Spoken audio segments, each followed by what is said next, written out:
喊得这么统，那你要怎么选举？反对武统硬碰硬，这是民进党的调子。台湾的调子是要避免武统，这是国民党很难搞的问题。国民党不喊统，那请问你跟民进党在哪？那国民党喊得统，那请问你怎么选举？我们应该如何来避免武统？面对大陆老百姓，现在主流民意非统不可，你怎么避免？这个是陷坑，那个坑你不要去踩说你为什么要武统我，你应该倒过来讲。Ladies and gentlemen, welcome the host.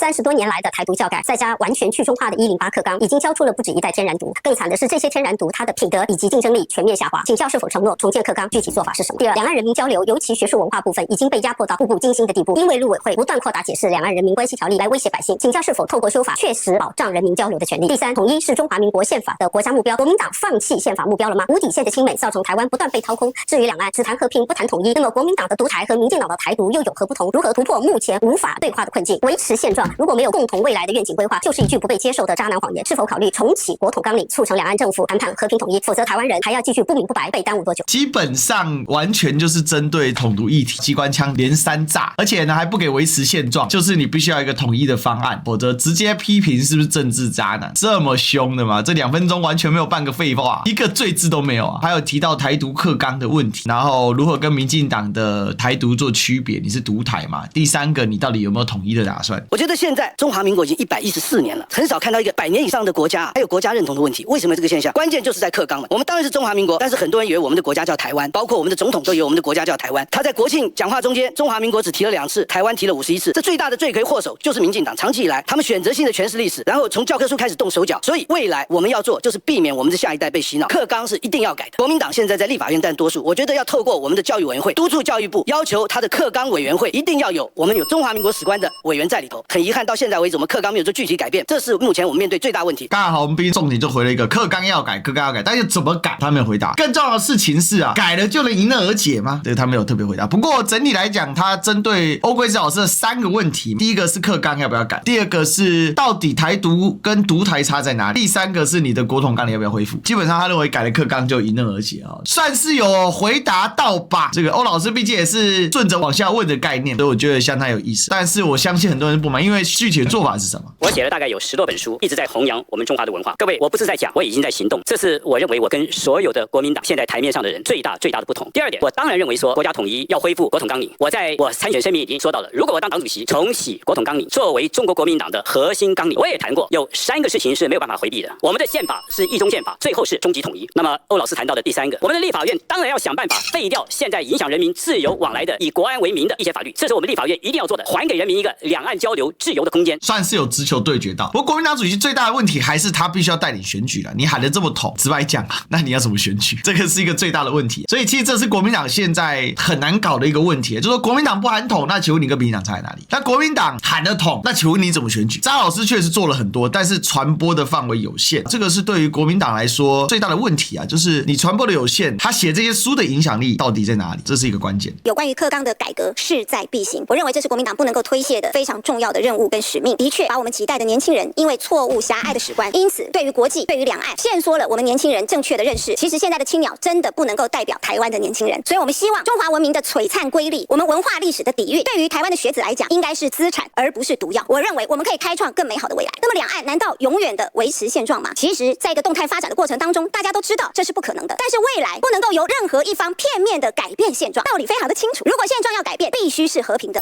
绝对不能是在武力跟强迫底下去改变现状。这理论真是有备而来耶。张亚中的重点是我已经在做教育的改革，我写了很多书。第二个，我会强调要恢复国统纲领。其实之前上一届在选举的时候，欧老师跟张亚中他们是一挂的。欧老师的问题就是张老师的立场，但是张老师的立场问题在于说，你在大选举里面会遇到一些阻碍，你等于是走统派路线嘛。那大家也知道，目前统派在台湾很难拿票。郑丽文这一次呢，算是用他的方法去回，但是对于满意张亚中的人来讲，就觉得他就在敷衍。对于一个要顾及台湾选举主要政党的党主席来说，如果回答的张亚中呢，他也不用选了。老实讲，这个回答里面呢，他其实第一个是把课纲给恢复，而且把课纲恢复，他有讲到实质的逻辑在于说，两岸应该要强联手，终结这个敌对嘛。第二个就是国民党要确保大家的意愿，但确保大家意愿要怎么确保呢？其实他刚才在最后的时候提出一个关键，就是加强交流，这就是我们现在做的啊。加强交流可以减少误解，可以增加理解，增加认知，创造新的认同的产生。课纲当然要改，课纲摧毁了我们下一代的价值观，摧毁了我们中华文化，完全往台独的意识形态靠拢。怎么改？就是要回到礼义廉耻。第二个问题，关于统一，统一是载于中国国民党党纲里面，统一不是洪水猛兽，但是统一是有前提的，这前提就是叫做和平。当和平的条件，不管是心灵契合还是自由民主，两岸之间必须基于同源同种，我们要耐心的、继续的让彼此增加了解、增加交流、增加互动。第一个是把态度理清啊，就是改课纲的态度，然后再往前跨一步，就是讲到统一。我觉得这一场罗志祥没有说自己的故事，这应该是因为这是一场辩论嘛。我觉得这一次的风格调整我是比较喜欢。再往前走就提到说，那统一要怎么做？其实他所讲到的是基于两岸同文同种嘛，同样两岸的认同里面来避免战争嘛。但是他只讲到了这里，接下来要怎么再往前这件事他就没谈。但是呢，他确实把之前没有讲透的呢，有多讲了一些出来啊。我觉得这次打的其实还不错的啊。我来请教各位一个问题啊，因为大家都了解啊，最近这几年来，台湾的各种民调都显示出来，两岸维持现状是台湾的主流民意。那我想请教各位，在各位的解读里面，这个现状是个什么样的状态？这个状态能够持续下去吗？有哪些变数会影响到、会改变到这个现状？如果改变了，各位认为有什么样的办法能够不要影响到台湾安全跟发展的这重要利益？赵春山应该是现在跟苏起可以并列的最权威的两岸专家了，因为他真的实际参与过，他从国民党马英九时代到蔡英文时代都是重要的两岸幕僚。他这问题问的蛮深，对比就是欧老师这个连珠炮啪啪啪3枪打下去，他这个其实讲白了是他想要测试一下国民党主席的候选人对于两岸的理解的程度。刚刚郑丽文女士也谈到了要尊重台湾的主流民意，那么现在台湾的主流民意是主张要维持现状，台湾现在的主流民意是台湾人不是中国人，你认为这样的主流民意你要100%的遵守，它会给台湾带来真正的和平吗？他是不是攻击郑丽文？刚刚郑丽文女士也谈到了要尊重台湾的，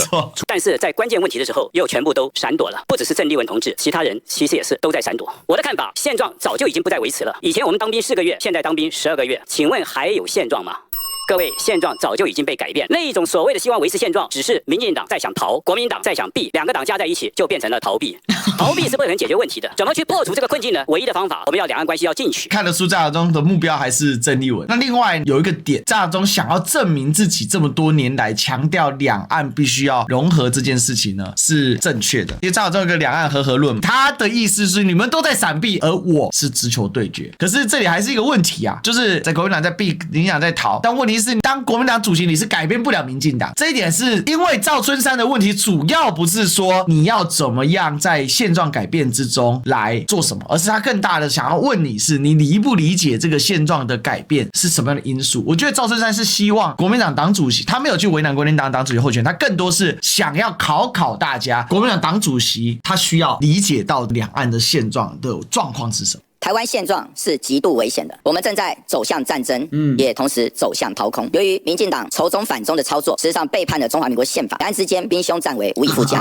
我们正一步一步走向第二个乌克兰，走向掏空，是因为民进党的外交两岸战略布局错误，造成今天美国对台湾予取予求，掏空了我们的高科技产业。但是我们同时也有2个希望：当大恶霸他们在用仇中反中作为最重要的柴火的时候，国民党坚守住31-0，加上民众党32-0，打断了这个反中仇中无往不利的过去的他们的神主牌。我也看到。尤其在馆长开始把大陆的实际情况揭露给台湾年轻人看的时候，你会发现仇中反中的这个土壤已经开始变化了。台湾人民可以开始客观看待中国大陆的好跟不好。我们有智慧，我们还是可以找出我们的和平生路。但是前面我觉得回答还不错，就现状是危险，直接破题。其实赵春山就是要你回答一个问题嘛，你认知的现状到底是什么？我觉得这个破题罗志祥答得非常好。然后往后延伸这一块呢，这个落实的上面，我觉得讲到过去的一些经验，但过去经验能不能适用，其实应该更多去着重在过去经验可以用，现在经验能不能用这件事情上。这样的话，你就达到赵春山要的第2个问题，现状正在改变。在这里面，这个去推进和回答的时候，你就会答得更好。第一个，民意是会变动的，台湾的主流民意正在快速的变化，而作为一个政党，不应该只是迎合民意、媚俗而已，我们应该要有自信，形塑民意。